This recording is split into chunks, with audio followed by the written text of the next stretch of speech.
I'm sure most of the security in the intelligence community are not surprised because more of this is expected within the area because of the present proliferation of firearms and arms flow within the communities and the territory. Now, so it is not surprising. Wow. Okay. I mean, I'm also one of those Nigerians who actually do not get surprised at anything anymore. But listening to those men and the women, you could hear them say that, you could hear them sound helpless, actually. I think one of them said we called anti-cultism or something and they did not answer us.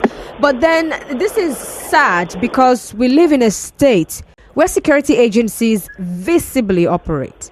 So how come that we have a particular people who are not feeling the presence of security agencies? Yeah, Constance, first I want to let you know that our environment is very vast, the landmass is very big, and there are a lot of insecure corners and ungoverned space.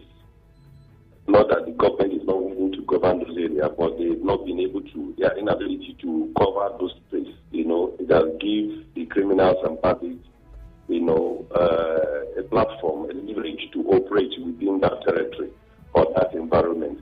However, the level of participation of non-state actors in the security presently now, is so alarming, and so the possibility of them taking advantage of the environment and operating with impunity and monopoly cannot be well emphasized.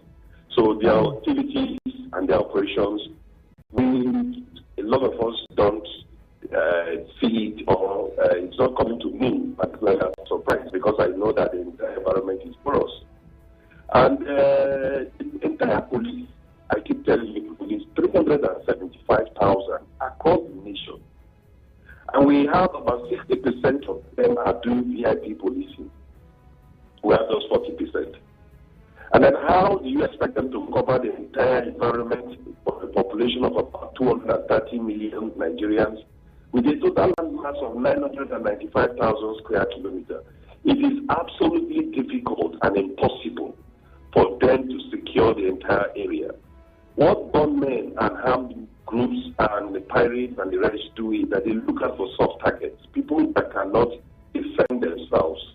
They go there and operate before the attention of the police or security agents will be attracted to that place. They move to another place. So they operate in that line, and they are taking advantage of the gap between the people and the security agents. So we are saying that, depending on dwelling the security of life and property in the hands of security police officers, or uniformed men alone, and so on, it's not enough to protect life and property. The entire citizenry must be integrated into the security structure to maximize the strength of the people in protecting and securing life within the area. Otherwise, everybody is vulnerable in the hands of the criminals. Okay, that's actually one of the questions I was going to ask you, because I know that whenever conversations about insecurity come up and we are asking for how it can be curtailed, one of the things people always come up with is the whole community policing thing.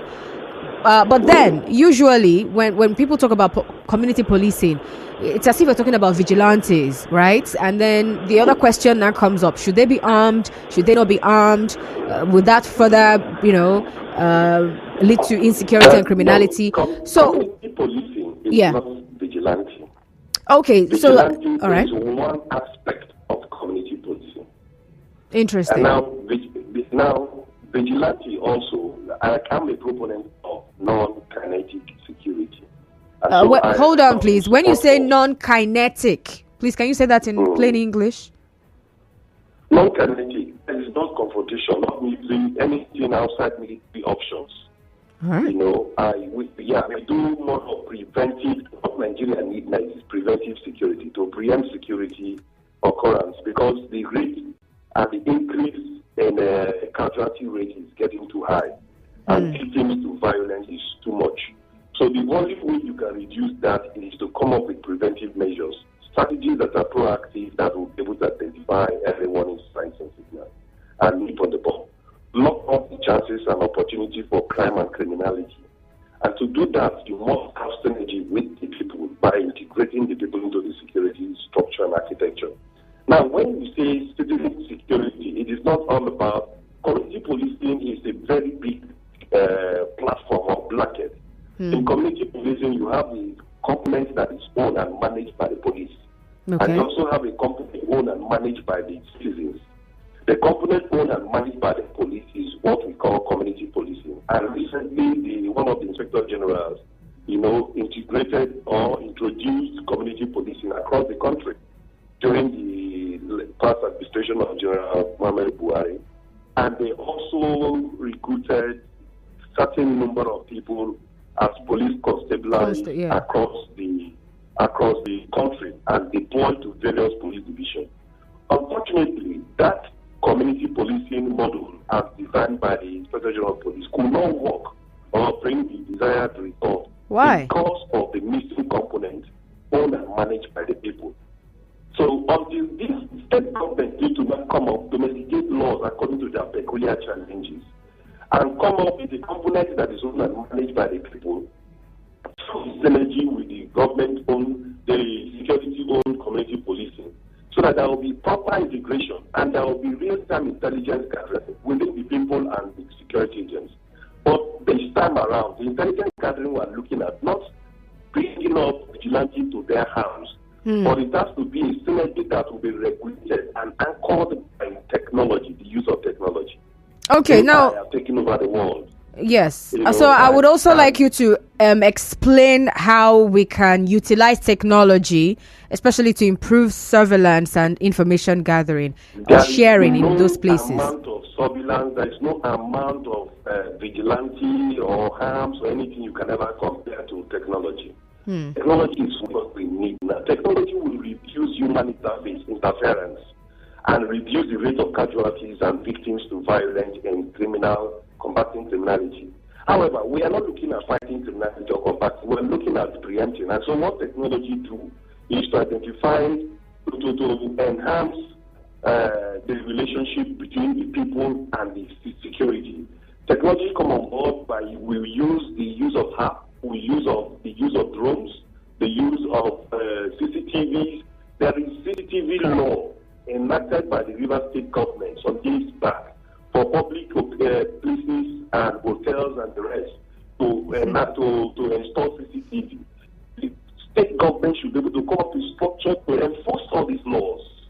Okay, hold on, Mr. Nkotariah. I just want to remind you that our focus really is on coastal areas, actually, because of this particular, the coastal regions, the people who are close to the water. Yes. All right.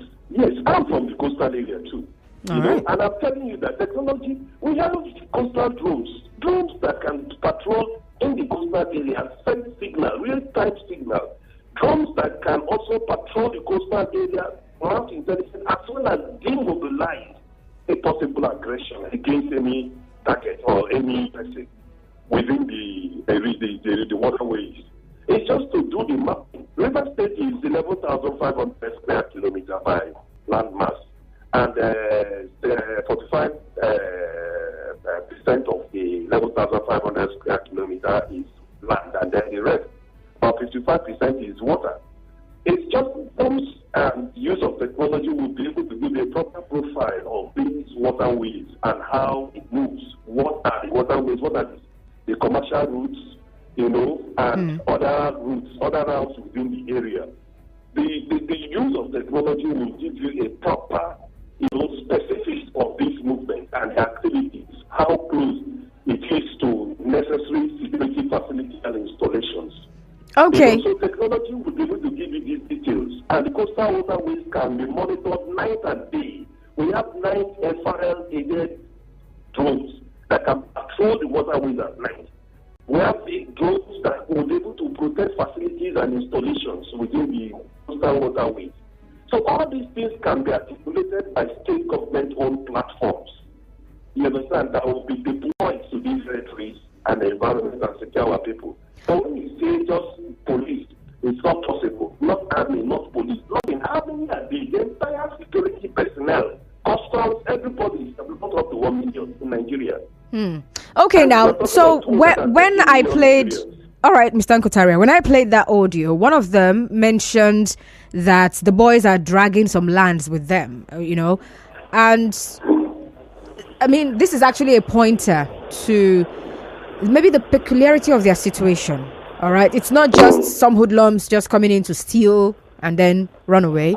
He said they're dragging lands with them. Now, for a situation like this, what approach do you suggest the government should employ to properly handle issues of land grabbing and even land tussle of any sort Yes, in River State? What is not peculiar to just land.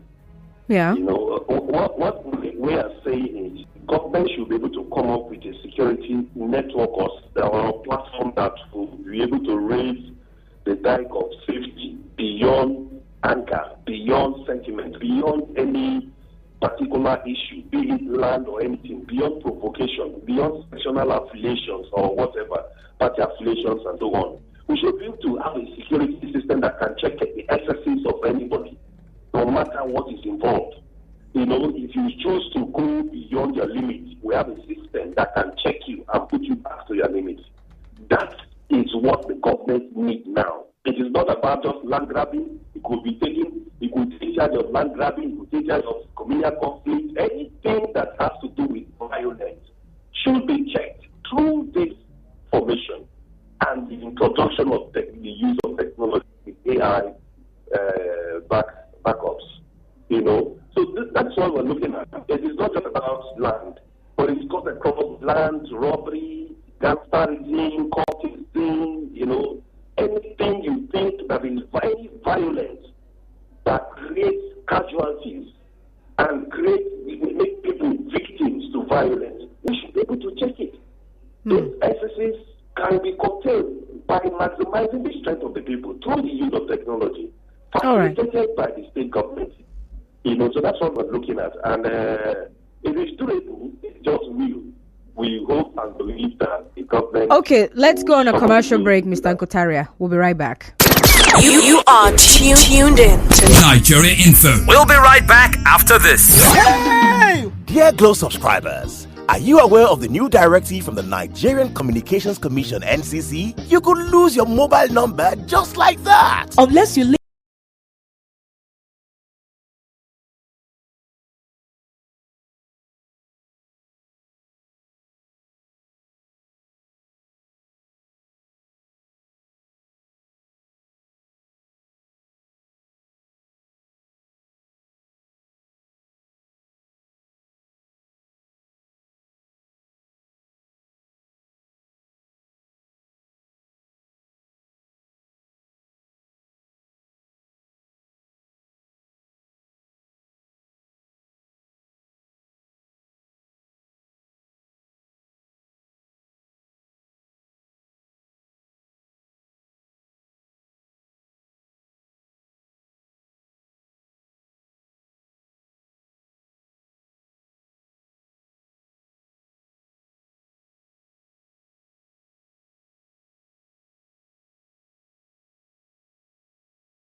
on 92.3 Nigeria Info, and we're still talking about securing the coastal areas in Rivers State. We had a story or a news report of some victims of pirate attack in some fishing settlements in Digima local government area, asking for government intervention because they have been attacked over and over, and they fear that these pirates may attack them again.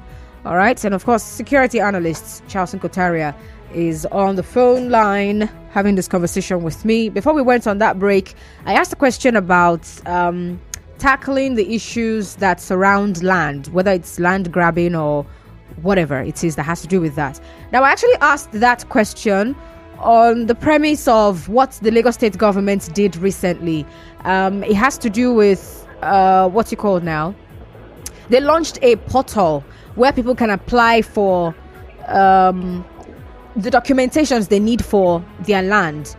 Well, that's just one aspect of this thing. So when I read that story, I was just thinking to myself, perhaps the government can even have some form of enumeration of lands. Maybe run it for a stretch of a few years, maybe 2 years or 3 years. Have every local government area set up an office where each family and whatever, they go around and let's just know who owns what land and just be sure, so that the government can actually have that clear-cut boundary so that people do not start encroaching into other people's lands or trying to sack people to acquire their land. Well, we're going to come back to this. Let's quickly listen to the news headlines. I'll be right back. Stay tuned.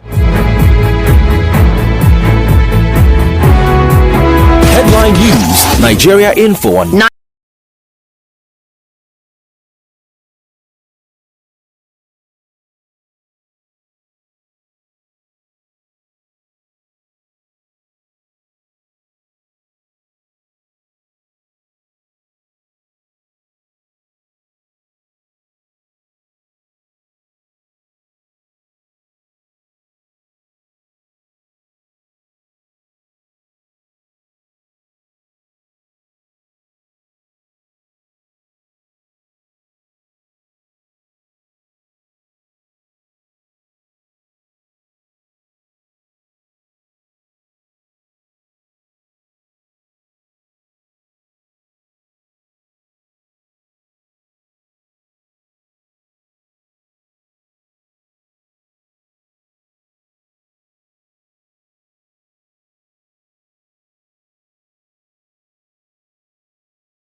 I'm sure you heard what I said about the land issue. What do you think, though? Yeah, it's a way to go. But see, let me tell you, when we talk of profiling the territory, the environment, and bringing the citizens into a security portal or platform, it will help the government in identifying this real time by allowing the technology, the drones and every necessary technology that will be deployed to do a proper profiling of the environment and bring a better grip of the environment to the government in planning their activities and their programs in carrying out, identifying the owners of land, owners of buildings, occupants of different buildings, residents, how many people stay there, who owns what land, and so on. It will be easy. It will be easy for the government or anybody to go through the system and immediately identify the land they're talking of, who owns the land, who is the original owner of the certificate of occupancy of that area, whatever. So technology will be able to profile all these things. AI will tell you the territory. When we say 11,500 square kilometers, who and who, what happened in each of these square kilometers, all the landmass, the space, who occupy what, in every area, you get those details. So it will be easy to work to be able to checkmate the excesses and activities of land grabbers in that light. And also checkmate their violent actions against their targets. Interesting. So that's what it is big. It covers every sector you can ever imagine or think, on real-time basis. And so that's what we're looking at, because the situation in the country is so tense, insecure. insecurity is so much that if you don't look beyond outside the box and begin to look at non-kinetic approach that will be able to give you proper profiling of the environment and you still deploy military options, it will not work. We have 36 states in this country. 32 states as we speak have military operations. And so, and there's no way. Yet we are hearing more and more criminality, more and more banditry, terrorist activities and actions in the area. That shows that military options cannot work.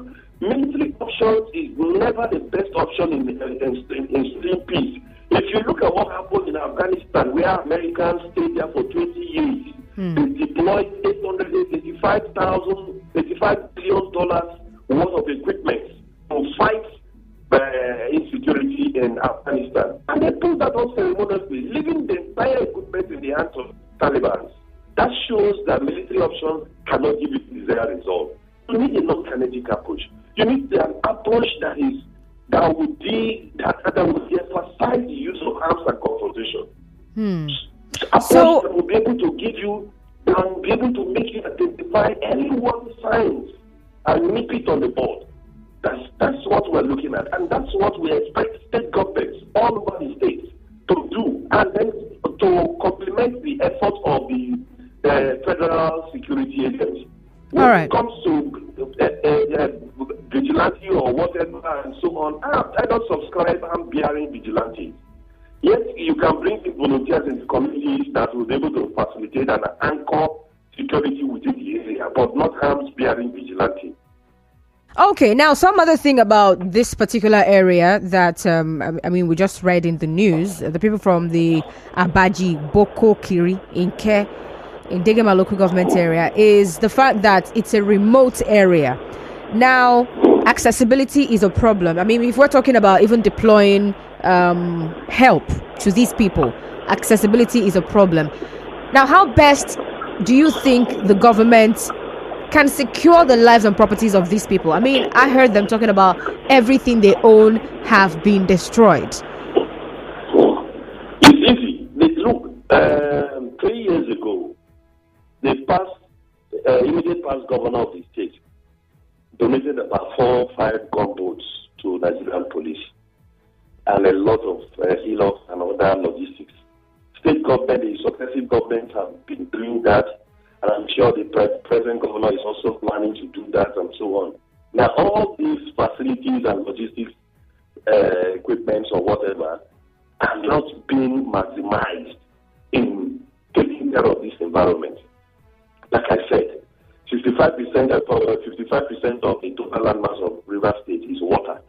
And so if we have gunboats, let's say 5, has been donated then by the governor, they will be able to map the areas and put them in different strategic areas that will be connected to whatever the drones or whatever equipment that will be deployed to the particular demography. And then when incidents are uploaded, immediately it will escalate to the closest and the nearest military facility or security facility that will be able to come to the aid of people. That is if it comes to that point. But is it the preemptive measures will be able to preempt situation occurrence like that even before it happens? All right. Days before it happens, because there are a lot of clues, a lot of ways, a lot of leakage, a lot of gaps that would have been able to inform a preemptive action, before they carry out the activities. But because there is no platform, there is no activities like that, individuals, they don't see them. The criminals and these gunmen don't sleep with their guns. They relate in communities. They have their relatives. They go to market. They buy things. They are human beings. They are not spirits. And so it's because we've not been able to come up with measures that will check their excesses. The more you deploy arms, you deploy police, you deploy this, you are playing into their talents. And the whole market is beginning to be more juicy for them. But when you come up with preemptive activities, preemptive measures, and so on, you will be able to utilize them, unconsciously to them. That's, I think, the best thing or the best way to go for any government. And those waterways, those creeks, and so on, there are a lot of security facility close to these people, but there is no real-time communication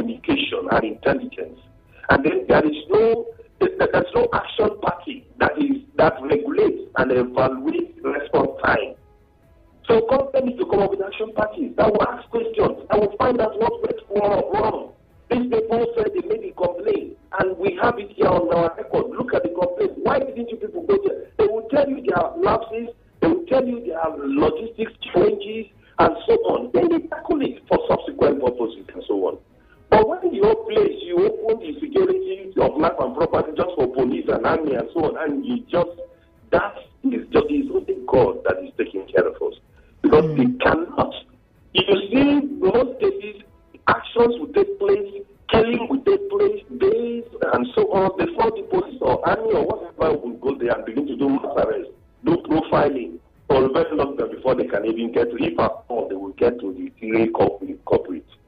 You know, all right. Look at what happened in Awoda just recently, and you will see that over many months, in September last year to date, the police could not get hold of these criminals or gang men and so on, and yet they still operate, they still enter the communities, they still intimidate their people, kill people and so on.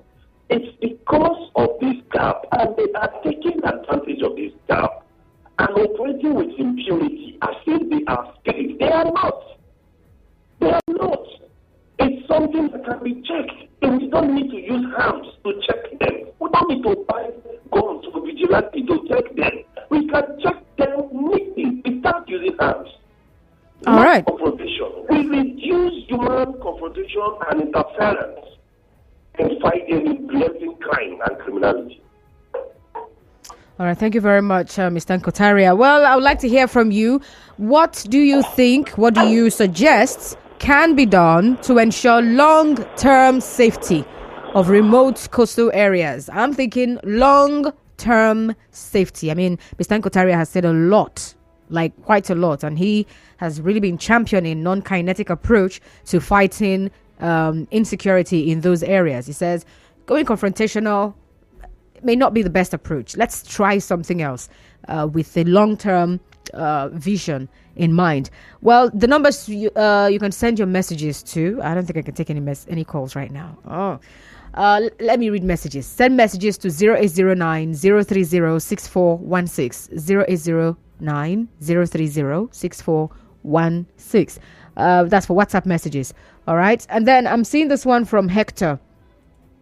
Hector says, pirates from Anthony Bonny Waterway invading a fishing village in K Axis.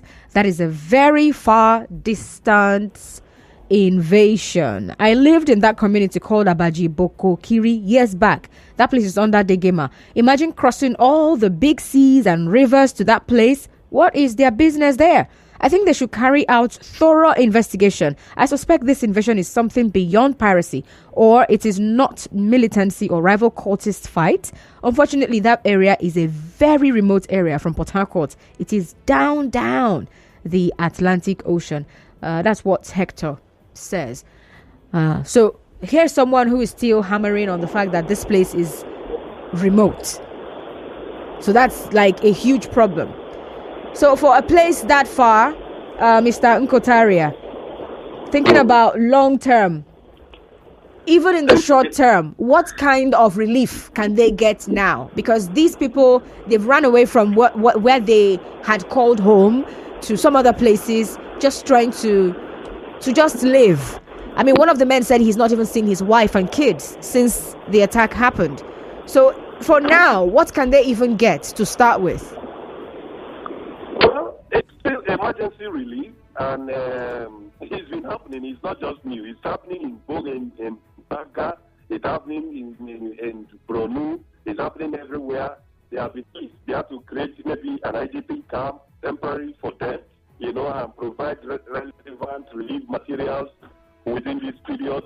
I think the state government have a committee of that nature. If they don't, there should be a humanitarian institution that will be able to reach out to people in this kind of distress. But let me tell you something. No matter how far and how big that place is, it still falls within the River State 11,500 square kilometer landmass territory. So it is something, no matter where it is located or where it's in place, we can profile the place and provide relevant backup for subsequent occurrence and see how, because these are, I told you from the beginning, there are a lot of government space, areas that the government security cannot cover at a time.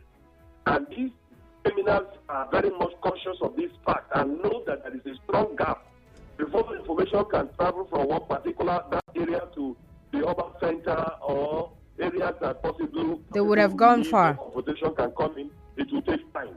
So they take advantage of it, they catch to those environments and take out their actions and carry out different things that will be sending signals to people. All right, Mr. Nkotariah.